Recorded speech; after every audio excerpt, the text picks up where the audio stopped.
Chief justice کی جانب سے مذاکرات کی بات بھی کی گئی ہے، اسی حوالے سے ہم بات کریں گے۔ سینئر تجزیہ کار حبیب اکرم صاحب ہمارے ساتھ موجود ہیں۔ حبیب صاحب، بہت شکریہ آپ کے وقت کا۔ ایک بار پھر سے سیاسی جماعتوں کو یہ کہا جا رہا ہے کہ وہ ڈائیلاگ کریں۔ چیف جسٹس کی جانب سے آج کی سماعت میں 2 دفعہ یہ بات کی گئی ہے کہ اگر ڈائیلاگ معنی خیز نہیں ہوتے اور سیاسی جماعتیں اگر مذاکرات اگر نہیں کر پاتی تو پھر 14 تاریخ کو الیکشن کے حکم نامے پر دوبارہ سے جو ہے وہ حکم جاری کیا جائے گا۔ تو آپ کو یہ بیل منڈے چڑھتی نظر آتی ہے؟ پاکستان کے اندر جتنی پولرائزیشن پیدا ہو چکی ہے اور جس طرح کی پوزیشنز اختیار کر لی گئی ہیں پولیٹیکل پارٹیز کی طرف سے، اس کی روشنی میں تو یہ کہنا بہت مشکل ہے کہ بات آگے بڑھ سکتی ہے، یعنی کسی ایسی جگہ پر پہنچ جائے کہ جہاں پہ عدالت ایک میننگ فلی اس کو دیکھے اور پھر اس کی گنجائش نکل آئے۔ اب اس میں راستہ بہرحال عدالت کے سامنے پولیٹیکل کنسنسس نہیں ہونا، جو عدالت نے دیکھنا ہے کہ ایک طرف پولیٹیکل کنسنسس ہے اور دوسری طرف کانسٹیٹیوشن کیا کہتا ہے۔ عدالت پولیٹیکل جو کنسنسس ہے اس کا ماحول تو دیکھ سکتی ہے، لیکن یہ فیصلہ بہرحال اسے دستور کی روشنی نہیں کرنا ہے کہ آئین کی منشا کیا ہے۔ تو اس پرٹیکولر کیس میں اگر مذاکرات ہوں، مثال کے طور پہ تمام پولیٹیکل پارٹیز اکٹھی بیٹھیں، تو وہ کیسے آگے بڑھ سکتی ہیں؟ ظاہر ہے انہوں نے کس دستور کے اندر سے کوئی راستہ نکالنا ہے، تو دستور کے اندر کا راستہ یہ ہے کہ 14 مئی سے پہلے ایک کام ہو سکتا ہے، وہ یہ ہے کہ قومی اسمبلی بھی توڑ دی جائے۔ جب قومی اسمبلی توڑ دی جائے گی تو اس کے بعد ایک نیچرل کنسنسس ہو سکتا ہے کہ جناب قومی اسمبلی کے انتخابات کے ساتھ ہی باقی تمام صوبوں کے یا پنجاب کے اور دیگر صوبوں کے انتخابات کروا لیے جائیں۔ تو آپ کو 3 اسمبلیاں اگر ایک ساتھ انتخابات کروانے ہیں تو اس کی آپشن حکومت کے پاس ہے، وہ ہے کہ قومی اسمبلی، بلوچستان اسمبلی اور سندھ اسمبلی توڑ دیے جائیں۔ تو اس کے ساتھ یہ مجموعی طور پر اکٹھے انتخابات کا جواز پیدا ہو سکتا ہے۔ تو اس کو آپ ایک پولیٹیکل کنسنسس کہہ سکتے ہیں۔ اور پولیٹیکل کنسنسس یہ نہیں ہو سکتا کہ آپ اگلے 6 مہینے کے لیے یا 4 مہینے کے لیے کہیں کہ جناب اسمبلیاں ہوں گی نہیں دو صوبوں میں۔ اس پہ یہ پولیٹیکل کنسنسس ایسا نہیں ہے کہ جو عدالت کے سامنے کوئی اہمیت رکھتا ہوگا۔ اس کے لیے پھر باقاعدہ طور پر آئین میں ترمیم کرنا پڑے گی۔ تو کیا آئین میں ترمیم کے لیے کوئی پولیٹیکل کنسنسس یا ایک سیاسی اتفاق رائے پیدا ہو سکتا ہے؟ اس کے بارے میں تو بڑی حد تک یقین سے کہا جا سکتا ہے کہ ایسا نہیں ہوگا۔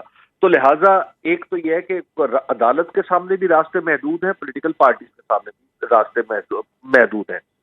جو اس میں اہم ترین بات آج کی ہے وہ یہ ہے کہ حکومت نے ایک اپنی ایسی غلطی کر لی ہے 2 دفعہ کہ جو اس کے خاتمے کا اعلان کر سکتی ہے۔ عدالت میں ہم اپنے پروگرامز میں پہلے بھی عرض کر چکے ہیں کہ جب منی بل یعنی مالی بل جس میں حکومت کو پیسے چاہیے ہوں اور پارلیمنٹ اس کو مسترد کر دے، تو اس کا مطلب یہ ہے کہ اب حکومت کے پیسے اسٹیٹ بینک سے پیسے ڈرا کرنے کی جو اہلیت ہے یا حیثیت ہے وہ ختم ہو چکی ہے۔ تو آج اشارہ اسی طرف ہے کہ وزیر اعظم کو ہر وقت کیری کرنی ہے میجورٹی آف دا ہاؤس، اور وزیر اعظم نے 2 دفعہ ثابت کیا ہے کہ پیسے نکالنے کے عمل کے لیے ان کے ساتھ ہاؤس نہیں ہے۔ تو ایسا وزیر اعظم جس کو 2 دفعہ پیسے ڈینائی کر چکا ہو ہاؤس، تو اس وزیر اعظم کی کیا حیثیت رہ جائے گی؟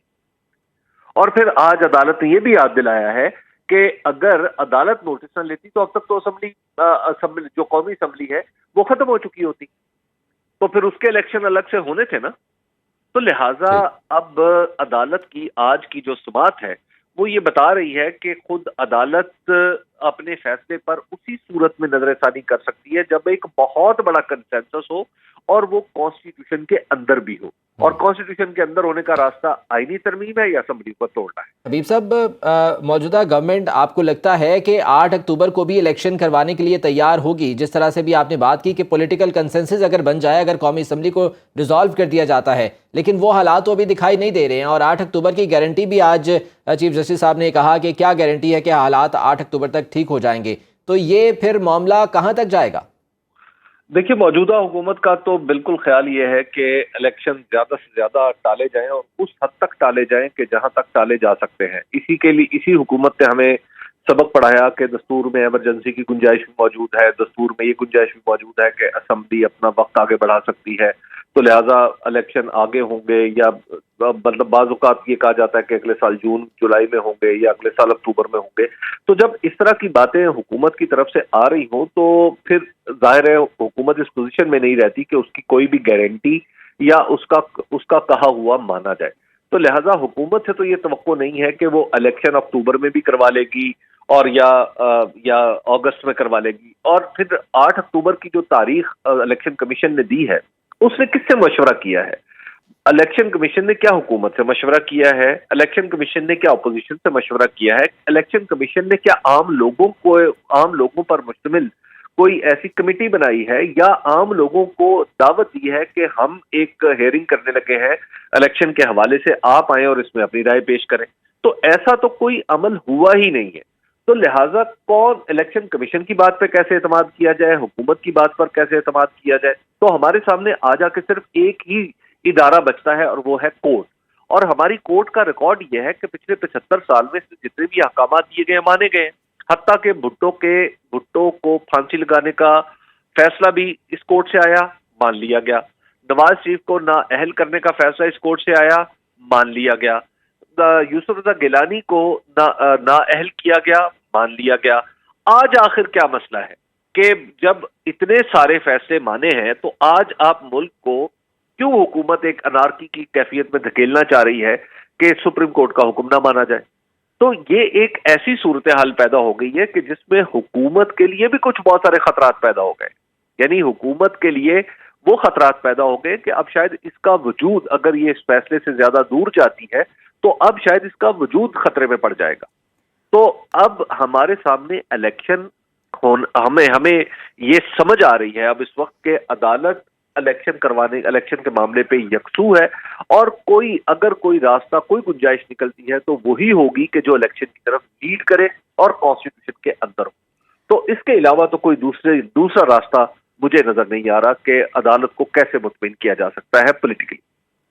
اچھا سر، اگر ہم سیاسی جماعتوں کی بات کریں تو وزیر داخلہ رانا ثناء اللہ کہہ چکے ہیں کہ 14 مئی کو ہرگز الیکشن نہیں ہوں گے اور پورے ملک میں ایک ساتھ الیکشن ہوں گے، جبکہ عدالت کوشش کر رہی ہے کہ سیاسی جماعتیں اس معاملے کا حل نکالیں. تو آپ کو کیا لگتا ہے اگر سیاسی جماعتیں اس معاملے کا حل نہیں نکالتی تو کیا وزیر اعظم شہباز شریف نااہل ہونے جا رہے ہیں؟ کیونکہ اس طرح کی خبریں بھی گردش کر رہی ہیں، اس طرح کے انالیسس بھی دیے جا رہے ہیں. دیکھیے، یہ جو وزیر اعظم کی اہلیت اور نااہلیت کا معاملہ ہے نا، یہ ان کی ذات سے منسلک نہیں ہے. اصل بات یہ ہے کہ اس وقت وزیر اعظم کی پوزیشن یہ ہے کہ وزیر اعظم اس ملک کے تقریباً 9 کروڑ ووٹروں کے راستے میں کھڑے ہوئے. جی 9 کروڑ ووٹروں کا مطلب ہے کہ تقریباً تقریباً 15 کروڑ آبادی جو ہے اس ملک کی 65% آبادی کا حق رائے دہی ہے، اور وزیر اعظم وہ اس حق رائے دہی کو دینے کے لیے یا ان کو سونپنے کے لیے اس کے راستے میں کھڑے ہوئے ہیں. تو ایسا وزیر اعظم جو خود کو منتخب بھی کہے اور اس کے بعد یہ کہے کہ میں حق رائے دہی نہیں دوں گا لوگوں کا، تو ایسے وزیر اعظم کا رہنے کا تو کوئی جواز نہیں ہے. کیونکہ وزیر اعظم ہو اور جمہوری خود کو کہتا ہو تو اس پر یہ پابندی بدرجہ اولا نافذ ہوتی ہے کہ وہ دستور میں دیے گئے تمام حقوق بلا کم و کاست لوگوں تک منتقل کرتا رہے. اور اگر وہ اپنا یہ کام نہیں کر پا رہا تو ظاہر ہے ایسے وزیر اعظم کو تو نہیں رہنا چاہیے اور ایسی کابینہ کو بھی نہیں رہنا چاہیے. پھر اس کا حل ہمارے دستور نے دیا ہے، اور دستور کا دیا ہوا حل جو ہے وہ خالد صاحب سے سب زیادہ بہتر انداز میں بتا سکتے ہیں کہ کس طرح کسی وزیر اعظم کے اوپر، چونکہ وزیر اعظم پارلیمنٹ کا اعتماد کیری کر رہے ہیں اور پارلیمنٹ کو ریپرزینٹ کر رہے ہیں ایڈمنسٹریشن میں، تو لہٰذا اگر وہ اپنا اگر ان کی اہلیت پر سوال اٹھتا ہے تو میرا خیال ہے کہ بالکل جائز سوال ہوگا کہ آخر کس بنیاد پہ، کس اصول کے تحت وہ عدالت کی بات نہیں مانتا ہے. اچھا سر، آپ کو لگتا ہے کہ یہ نون لیگ کی حکمت عملی بھی ہو سکتی ہے کہ اگر وزیر اعظم شہباز شریف کو نااہل کر دیا جاتا ہے تو نون لیگ کے پاس ایک نیریٹو ہوگا، اور اس نیریٹو کے ساتھ اگر وہ الیکشن میں جائیں گے تو ہو سکتا ہے کہ وہ کامیاب ہو سکیں؟ کیونکہ اگر ہم کارکردگی کی بات کریں تو نون لیگ اور دیگر اتحادی جماعتوں کی کارکردگی اتنی بہتر نہیں ہے، نیریٹو ان کو چاہیے. تو کیا اس نااہلی سے وہ نیریٹو سیٹ کر سکتے ہیں؟ میرا نہیں خیال کہ اس نااہلی سے وہ نیریٹو سیٹ کر پائیں گے. اس کی وجہ یہ ہے کہ وہ باقاعدہ طور پر عوام کا حق رائے دہی چھین رہے ہیں. جی تو حق رائے دہی چھیننے والے کو تو سزا ملنا ہوتی ہے نا. وہ یہ تو نہیں ہوتا کہ وہ باہر جا کے دیکھیے وہ کیا باہر آ کے کیا کہیں گے، نون لیگ والے کیا کہیں گے کہ ہم یہ چاہتے تھے کہ 12 کروڑ لوگوں کو حق رائے دہی نہ ملے. کیا وہ یہ چاہتے تھے؟ کیا وہ یہ لوگوں کو بتائیں گے؟ تو آئیں بسم اللہ بتا دیں.